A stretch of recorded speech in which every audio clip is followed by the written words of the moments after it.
What's up, everybody? I'm Dave. I'm Amber. We are the FatherDaughter Film Critics, back at you today with another review, and this one's a raunchy one. Very raunchy.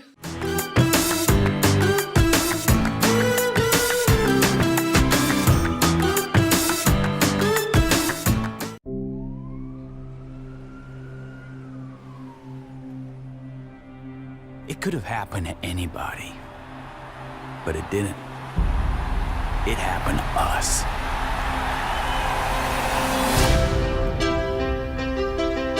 The new band is gonna be something nobody's ever seen before. Oh my God, those are my pants. But they look so much better on me. We got a runaway, a kid drummer,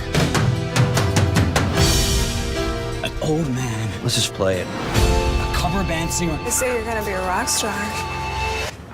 What do you think?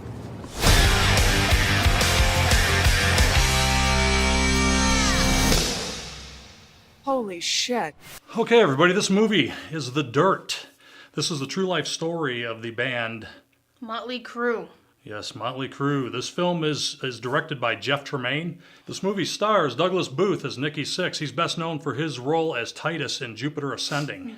And Daniel Weber as Vince Neil, known for his role as Lewis Wilson in the TV series The Punisher. Punisher. Also stars Iwan Rheon. Sorry if we're butchering your name there. He plays Mick Mars. He's best known for his role as Ramsay Bolton in the Game of Thrones. Colson Baker, who everybody knows as the rapper Machine Gun Kelly. He plays Tommy Lee, and he's best known for his movie roles in Captive State and Bird Box. Bird Box. That was an interesting one. Yeah, that was a little different. Yeah. But it was pretty good. It was, yeah. I enjoyed it. Okay, this movie, as we stated in the opening, the level of raunchiness to this film, it's there. Yeah. It's there. Very there. It's there on a big level. Yeah. This was pretty bad. We had to watch it separately. Yes, I previewed this movie Yeah. the Saturday morning after the release on Netflix, and I contacted Amber and I told her to go ahead and watch it, but she was going to watch it alone at home because this is... It was really raunchy. It's too raunchy to watch together. Yeah, definitely. This Yeah. is a very, very uncomfortable thing for a father and daughter Yeah. to try to watch a movie like this. And if you watch it, you'll know. And if you even know Motley Crue's story, you'll know why. Yeah, exactly. They were pretty wild and out of control. Very wild. Great band. I grew up with them in the 80s. Yeah. I knew some of their songs too when I was watching the movie. Yeah. You know, my teenage years and high school years were, you know, Motley Crue, Guns N' Roses, Oh, yeah. Warrant, Poison, all the hair bands in the 80s. So I really enjoyed this movie. Like I said, be careful the company that you watch this movie with. Yeah. Because it's definitely raunchy. I would say 20, 30 years ago, this movie wouldn't have got by with our rating with the way it is. Yeah. Yeah, they would have had to remove a lot of stuff in order to get an R rating. I'm for this film. surprised they showed what they did in the movie too. Oh yeah, it was crazy. Yeah. Good, but crazy. Okay, so just be prepared for that. With the level of raunch and stuff, that might be an appropriate movie for some, and some with, you know, mixed company. Yeah. Might not be something you want to watch together. There was a few elements about this movie. Of course, they portrayed the life according to, you know, Motley Crue's book, their memoir that they had actually written, Oh, okay. as closely as possible. Some of the scenes in the movie weren't exactly true to form with the way things really happened. Like, for instance, there was a scene where Nicky Six overdoses in the film, and who he was partying with in the movie wasn't accurate. He was actually partying with Steven Adler from Guns N' Roses and Slash Oh yeah. of Guns N' Roses. And Slash's girlfriend was there when Nicky Six stopped breathing. Oh yeah. She administered CPR to Nicky Six and probably saved his life until medics got there. And then Razzle's death, that wasn't true to form either because they didn't make it look as serious as it really was in real life. Right. They just made it look like he was just intoxicated and just distracted when he was a lot more intoxicated in real life. Than they led you to believe Then, in the yeah. film. Absolutely. Yep.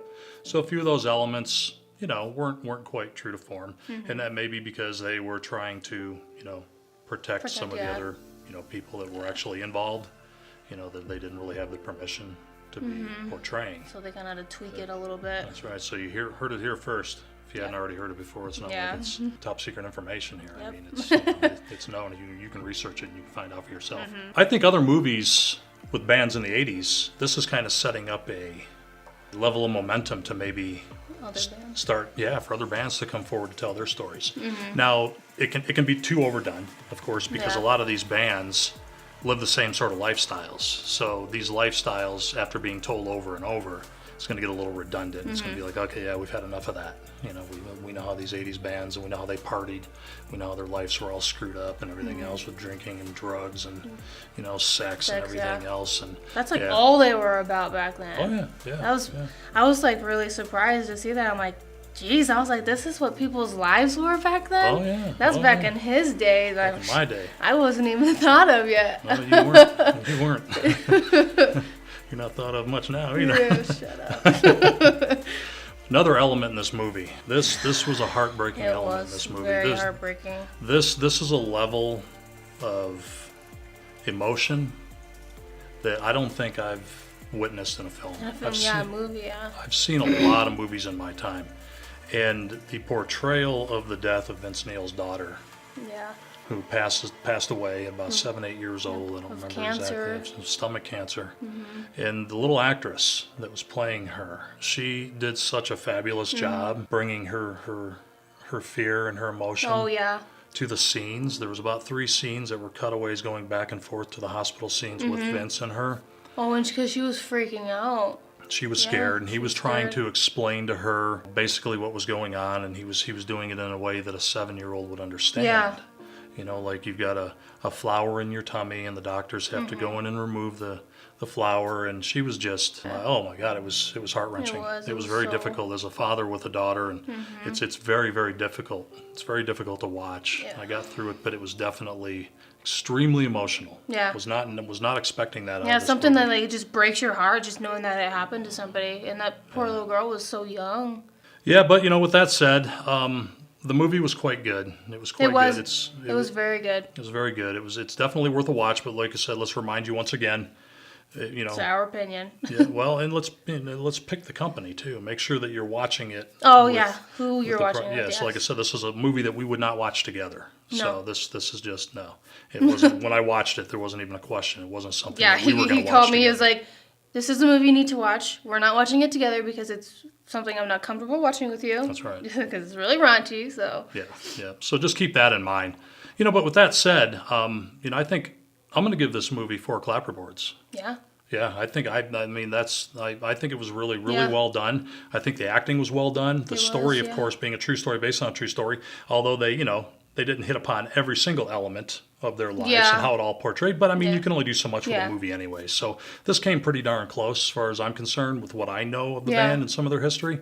So I think that I'm going to give it 4 clapperboards. I'll go with you. It was a really good movie. Okay. I was really intrigued with it too. Like it's really interesting to see how people, like bands especially, lived back in the 70s, 80s. Right. So I'll go with 4 clapperboards too. All right, 4 clapperboards it is. This one gets 4. Yeah. This is the first one we've actually given I think 4. we both agreed on. Yeah, and we actually agreed on it. Yeah. Good movie. Good movie. It was very good. Go out and see this one. And hey, guys, we'd like to thank you all for being here and for all of our subscribers. Yes. And if you're not currently subscribed, please hit that subscribe button. Yes. And hit that bell. So you can get notified every time we have a new video. That's right. Every time we get a new video, you hit that bell, you'll be notified. Smash that like button too. You know, give us a like. Yes. And with that said, guys, thanks for stopping by. watching. We really appreciate you all. And Peace out. And stars Douglas Booth as Nicky Six. He's best known for his movie role as Stop. What's up, upper? Cut. He's best known for his role as Titus in Jupiter Ascending. Yep. I don't want to keep f***ing up. This is the first time